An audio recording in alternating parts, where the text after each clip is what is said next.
12 जनवरी 2026 Pakistan stock exchange के लिए एक बहुत बड़ा दिन था। एक बहुत बड़ी गिरावट देखने में आई। तो आज हम यही समझने की कोशिश करेंगे कि आखिर हुआ क्या था और इसके पीछे वजूहात क्या थीं। चलें शुरू करते हैं। जो बेंचमार्क KSE 100 इंडेक्स है वो एक ही दिन में 2000 पॉइंट से भी ज्यादा गिर गया, यानी 1.10% की कमी। ये वाकई एक बहुत बड़ी गिरावट थी जिसने मार्केट में हलचल मचा दी। तो अब सबसे बड़ा सवाल यही है, इतनी बड़ी गिरावट की वजह क्या थी? आखिर ऐसा क्या हुआ कि मार्केट इतनी तेजी से नीचे आ गए? चलें एक एक करके इन वजूहात को खंगालते हैं जिन्होंने इतना गहरा असर डाला। और यहाँ पर जो सबसे दिलचस्प बात है ना, वो ये है कि इस गिरावट की जड़ें मकामी नहीं थीं।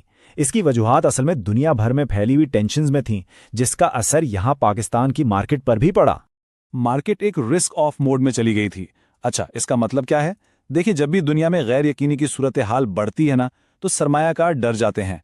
वो फिर ज्यादा खतरे वाले असासों जैसे स्टॉक्स से अपना पैसा निकालकर महफूज जगहों पर लगाने लगते हैं, और यही कुछ यहाँ भी हुआ। तो कौन से ऐसे आलमी अवामिल थे जो इस बेचैनी को हवा दे रहे थे? सबसे पहले तो ईरान और अमेरिका के बीच बढ़ती हुई कशीदगी, फिर वेनेजुएला में जो हालात चल रहे थे, इसके अलावा मशरिक़ वुस्ता और खुद जनूबी एशिया में भी अदम इस्तेहकाम बढ़ रहा था। इन सब चीजों ने मिलकर सरमायाकारों के एतमाद को बुरी तरह मुतासर किया। अच्छा, ये तो हो गई आलमी वजूहात। अब जरा करीब से देखते हैं कि ट्रेडिंग वाले दिन लम्हा ब लम्हा मार्केट में क्या ड्रामा चल रहा था। ये कहानी भी काफी दिलचस्प है। तो दिन शुरू होते ही मार्केट पर जबरदस्त फरोख्त का दबाव आया, एकदम से। फिर दोपहर के करीब कुछ लोगों ने सोचा कि कीमतें काफी गिर गई हैं, चलो खरीदारी करते हैं। इससे मार्केट थोड़ी संभली भी, लेकिन ये तेजी ज्यादा देर टिक नहीं सकी। शाम होते होते बेचने वाले फिर से हावी हो गए और मार्केट दिन की तकरीबन निचली तरीन सतह पर जाकर बंद हुई। अब आते हैं तज्जिए की तरफ। माहिरीन का कहना है कि ये जो कुछ भी हुआ, ये मार्केट का क्रैश नहीं था, बल्कि इसे एक करेक्शन कहा जा रहा है, यानी एक तरह की इस्लाह। तो ये इस्लाही सेशन या करेक्शन आखिर है क्या?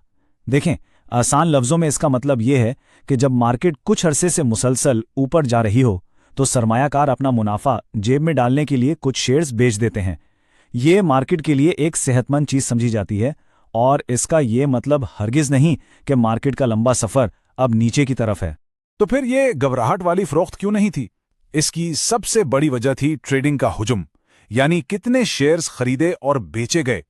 हुजुम बहुत बहुत ज्यादा था। इसका मतलब यह था कि लोग बेच तो रहे थे, लेकिन साथ ही साथ बहुत से लोग खरीद भी रहे थे। यह अफरा तफरी का नहीं, बल्कि एक सोची समझी रीपोजिशनिंग का इशारा था। और इसी बात को K-Trade सिक्योरिटीज की रिपोर्ट भी सपोर्ट करती है। उनका कहना है कि गिरावट के बावजूद मार्केट में सरगर्मी बहुत ज्यादा रही।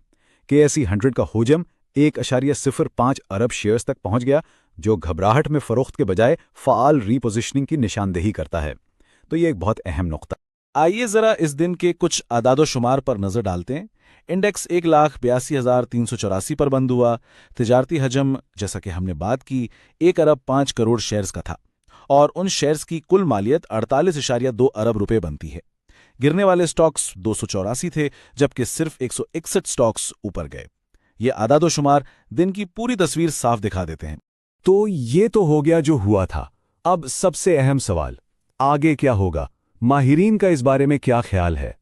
माहिरीन का ख्याल है कि हाँ, कुछ वक्त के लिए मार्केट में उतार चढ़ाव रह सकता है, लेकिन मार्केट का जो बुनियादी ढांचा है वो मजबूत है, और जैसे ही ये आलमी दबाव कम होगा, मार्केट के दोबारा मुस्तहकम होने और अपना ऊपर का सफर शुरू करने की पूरी तवक्को है। और आखिर में एक सवाल जो सोचने पर मजबूर करता है कि जब आलमी खबरें हमारी मुकामी मार्केट पर इस तरह असरअंदाज होती हैं, तो फिर इस्तेहकाम का असल मतलब क्या रह जाता है? क्या ये सिर्फ एक आर्जी सुकून है? इस पर जरूर सोचिएगा। Like and subscribe.